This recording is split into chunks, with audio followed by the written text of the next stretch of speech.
Hello guys, magandang araw po sa inyong lahat. Ito naman pong kaibigan niyo si Jake. Pasensya na po kayo, no? Ang lightings natin ngayon hindi maganda kasi brown out dito sa Bacolod City. So kung bago lang kayo sa channel ko at gusto niyo ang video na ito, paki-like lang po, share, and huwag kalimutang mag-subscribe. Ano bang topic natin for today? Baste Duterte na duwag, na bakla, at hindi na tutuloy sa kanilang charity boxing match, no? Ni General Torre sa July 27. Ano ba ang kanyang dahilan? Nako, nonsense po. Nagpapakita ng duwag ang pamilya na ito. Kung bago lang kayo sa channel ko at gusto nyo ang video na ito, paki-like lang po, share, and huwag kalimutan mag-subscribe. Saan ba kayo nakakita? Kung sino pa ang naghamon, kinati ang hamon, tinanggap ang hamon, ang nanghamon, nagbigay ng kanyang kondisyon na malabo mangyayari or naghanap ng palusot. Ito po ang nangyari kay Vice Mayor, Acting Mayor Sebastian Baste Duterte sa pagtanggap ng hamon ni PNP Chief Brigadier General Nicolas Torre III na nag-ensayo na ng todo-todo sa kanyang boxing match sa July 27, 2025 sa Rizal Coliseo. Matuloy man ang bakbakan at hindi tuloy ang kanyang charity work para matulungan po ang ating mga kababayan na biktima ng bagyo.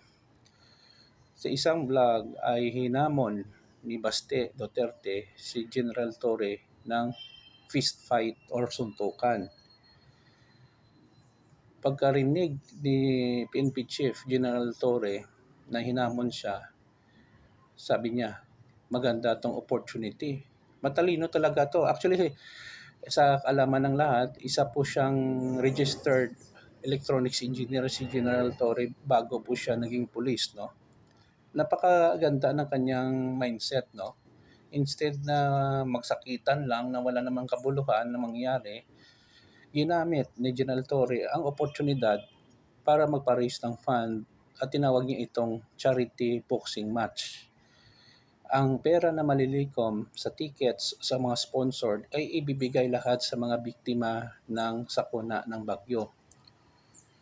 Now, kahapon ang nagtitraining na siya ng boxing sa PNP gym doon sa Manila.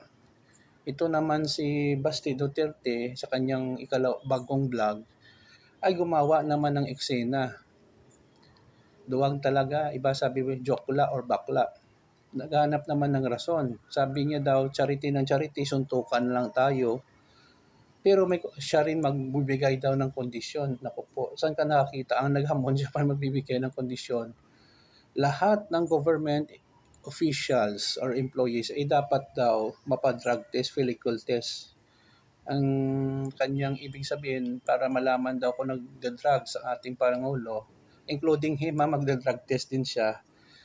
Kung mangyayari yon, which very impossible naman kasi ayaw ng patulan ng ating Pangulo at hindi naman mandatory ang drug test para hindi matuloy ang kanilang boxing. Oy Baste, ang laki ng katawan mo, mas bata ka pa kay General Torre, ikaw pang takot na ano ka, duwag. Katulad ng komunidad Tatay Digong na puro lang salita ang BP Sara at si Pulong, no? Kung tatanggapin ang hamon, anak ko, maraming palusot. So ito, hindi na to talaga matutuloy ang kanilang boxing match kasi naduwag na si Baste, no? Pero nagpapakita lang ito kung what kind of Duterte's legacy, no? Duwag, hari ng fake news o mga DDS dyan, baka may mga ano pa yan, totoo naman na gumagawa lang dahilan si Baste para hindi matuloy ang boxing match eh. So yun lang po, no? Iwan ko ba bakit marami po nagbo-vote sa kanila, no? So yun lang po guys, maraming salamat po sa inyong panonood at suporta. Please like, share, and huwag kalimutan mag-subscribe sa channel ko. Again, pasensya na po sa lightings natin kasi brown out dito, no? I love you all. Ingat po tayo lagi. Ito naman po ang kaibigan nyo si Jake. Paalam. Bye-bye.